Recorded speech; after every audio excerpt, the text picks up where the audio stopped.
ओम नमो भगवते वासुदेवाय। भागवत पुराण अष्टम स्कंद 15वां अध्याय। राजा बलि की स्वर्ग पर विजय। राजा परीक्षित ने पूछा, भगवान श्री हरि स्वयं ही सबके स्वामी हैं, फिर उन्होंने दीनहीन की भांति राजा बलि से 3 पग पृथ्वी क्यों मांगी, तथा जो कुछ वे चाहते थे वह मिल जाने पर भी उन्होंने बलि को बांधा क्यों। मेरे हृदय में इस बात का बड़ा कौतूहल है कि स्वयं परिपूर्ण यज्ञेश्वर भगवान द्वारा याचना और निरपराध का बंधन, ये दोनों ही कैसे संभव हुए, हम लोग यह जानना चाहते हैं। श्री सुखदेव जी ने कहा, परीक्षित, जब इंद्र ने बलि को पराजित करके उनकी संपत्ति छीन ली और उसके प्राण भी ले लिए, तब भृगुनंदन शुक्राचार्य ने उन्हें अपनी संजीवनी विद्या से जीवित कर दिया। इस पर शुक्राचार्य जी के शिष्य महात्मा बलि अपना सर्वस्व उनके चरणों पर चढ़ा दिया और वे तन मन से गुरु जी के साथ ही समस्त भृगुवंशी ब्राह्मणों की सेवा करने लगे।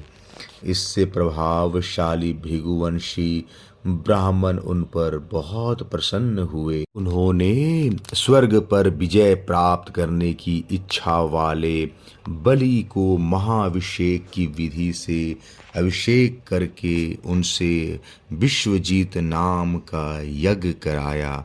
यज्ञ की विधि से हविष्यों के द्वारा जब अग्नि देवता की पूजा की गई, तब यज्ञ कुंड में से सोने के चदर से मढ़ा हुआ एक बड़ा सुंदर रथ निकला। फिर इंद्र के घोड़ों जैसे हरे रंग के घोड़े और सिंह के चिन्ह से युक्त रथ पर लगाने की ध्वजा निकली। साथ ही सोने के पत्र से मढ़ा हुआ दिव्य धनुष, कभी खाली न होने वाले 2 अक्षय तरकश और दिव्य कवच भी प्रकट हुए। दादा प्रहलाद जी ने उन्हें एक ऐसी माला दी जिसके फूल कभी कुमलाते न थे, तथा शुक्राचार्य ने एक शंख दिया। इस प्रकार ब्राह्मणों की कृपा से युद्ध की सामग्री प्राप्त करके उनके द्वारा स्वस्ति वाचन हो जाने पर राजा बलि ने उन ब्राह्मणों की प्रदक्षिणा की और नमस्कार किया। इसके बाद उन्होंने प्रहलाद जी से संभाषण करके उनके चरणों में नमस्कार किया। फिर वे भृगुवंशी ब्राह्मणों के दिए हुए दिव्य रथ पर सवार हुए। जब महारथी राजा बलि ने कवच धारण कर धनुष, तलवार, तरकश आदि शस्त्र ग्रहण कर लिए और दादा की दी हुई सुंदर माला धारण कर ली, तब उनकी बड़ी शोभा हुई। उनकी भुजाओं में सोने के बाजूबंद और कानों में मकराकृत कुंडल जगमगा रहे थे। उनके कारण रथ पर बैठे हुए वे ऐसे सुशोभित हो रहे थे मानो अग्नि कुंड में अग्नि प्रज्वलित हो रही हो। उनके साथ उन्हीं के समान ऐश्वर्य, बल और विभूति वाले दैत्य सेनापति अपनी अपनी सेना लेकर हो लिए। ऐसा जान पड़ता था मानो वे आकाश को पी जाएंगे और अपने क्रोध भरे प्रज्वलित नेत्रों से समस्त दिशाओं को, क्षितिज को भस्म कर डालेंगे। राजा बलि इस बहुत बड़ी आसुरी सेना को लेकर उसका युद्ध के ढंग से संचालन किया और तथा आकाश और अंतरिक्ष को कपाते हुए सकल ऐश्वर्यों से परिपूर्ण इंद्रपुरी अमरावती पर चढ़ाई की। देवताओं की राजधानी अमरावती में बड़े सुंदर सुंदर नंदन वन आदि उद्यान और उपवन हैं। उन उद्यानों और उपवनों में पक्षियों के जोड़े चहकते रहते हैं, मधुलोभी और मतवाले होकर गुनगुनाते रहते हैं। लाल लाल नए नए पत्ते, फलों और पुष्पों से कल्प वृक्षों की शाखाएं लदी रहती है। वहाँ के सरोवर में हंस, सारस, चकवे और बत्तकों की भीड़ लगी रहती है। उन्हीं में देवताओं के द्वारा सम्मानित देवंगनाएं जल क्रीड़ाएं करते रहती हैं। ज्योतिमय आकाश गंगा ने खाई की भांति अमरावती को चारों ओर से घेर रखा है। उसके चारों ओर बहुत ऊंचा सोने का परकोटा बना हुआ है, जिसमें स्थान स्थान पर बड़ी बड़ी अटारियां बनी हुई है। सोने के किवाड़ द्वार द्वार पर लगे हुए हैं और स्फटिक मणि के गोपुर नगर के बाहरी फाटक हैं। उसमें अलग अलग बड़े बड़े राजमार्ग हैं। स्वयं विश्वकर्मा ने ही उस पुरी का निर्माण किया है। सभा के स्थान, खेल के चबूतरे और रथ चलने के बड़े बड़े मार्गों से वह शोभायमान है। 10 करोड़ विमान उसमें सर्वदा विद्यमान रहते हैं और मणियों के बड़े बड़े चौराहे एवं हीरे और मूंगे की वेदियां बनी हुई है।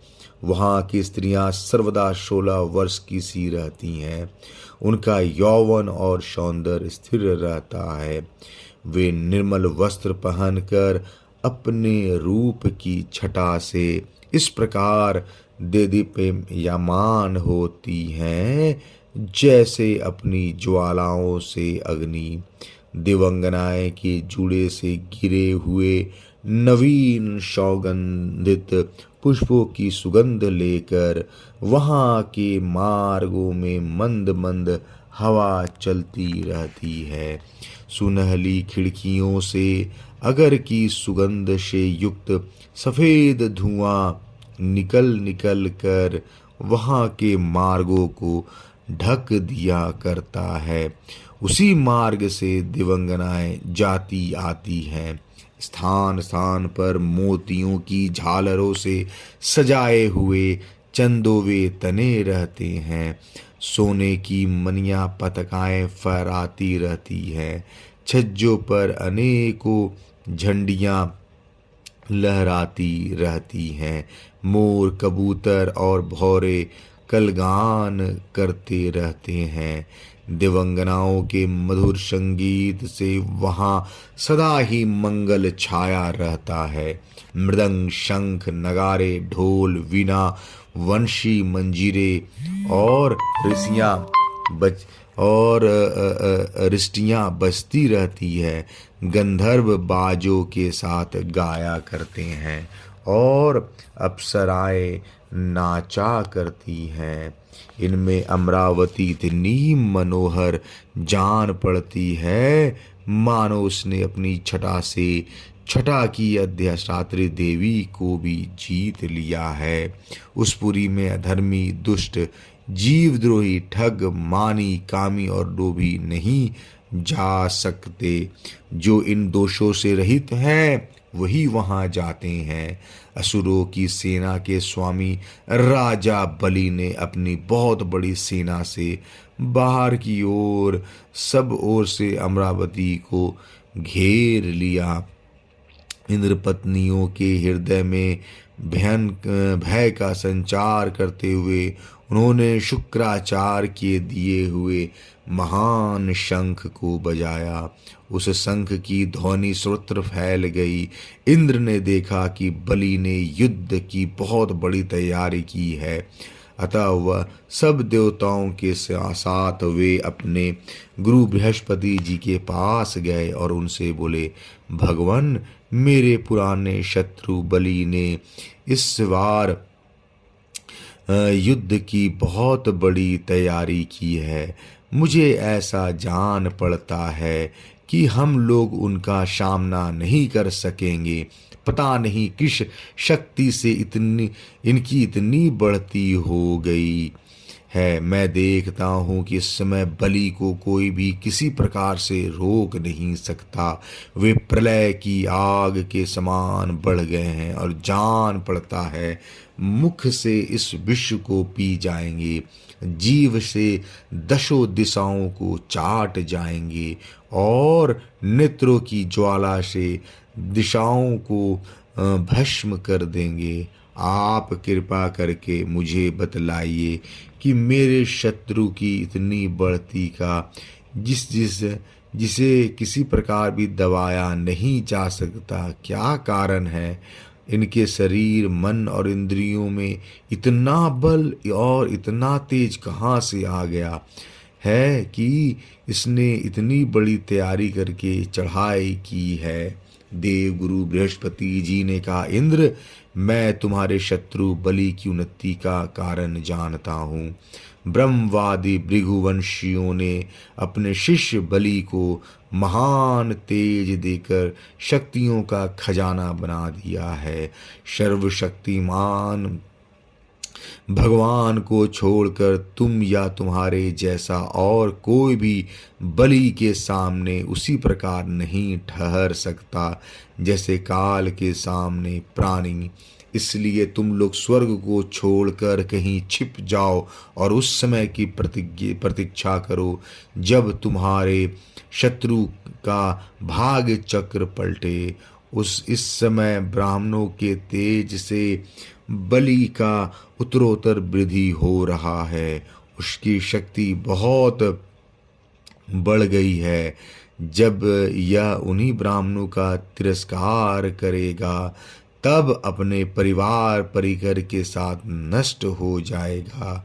बृहस्पति जी देवताओं के समस्त स्वार्थ और परमार्थ के ज्ञाता थे।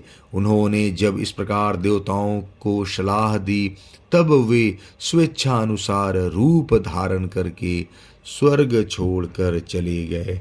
देवताओं के छिप जाने पर विरोचन नंदन बलि ने अमरावतीपुरी पर अपना अधिकार कर लिया और फिर तीनों लोकों को जीत लिया। जब बलि विश्व विजय हो गए तब शिष्य प्रेमी भृगुवंशियों ने अपने अनुगत शिष्य से 100 अश्वमेघ यज्ञ करवाए। उन यज्ञों के प्रभाव से बलि की कृति कौमुदी तीनों लोकों से बाहर भी दशों दिशाओं में फैल गया और वे नक्षत्रों के राजा चंद्रमा के समान शोभायमान हुए। ब्राह्मण देवताओं की कृपा से प्राप्त समृद्ध राज्य लक्ष्मी वे बड़ी उदारता से उपभोग करने लगे और अपने को कृत सा मानने लगे। 15वां अध्याय समाप्त। जय श्री कृष्ण।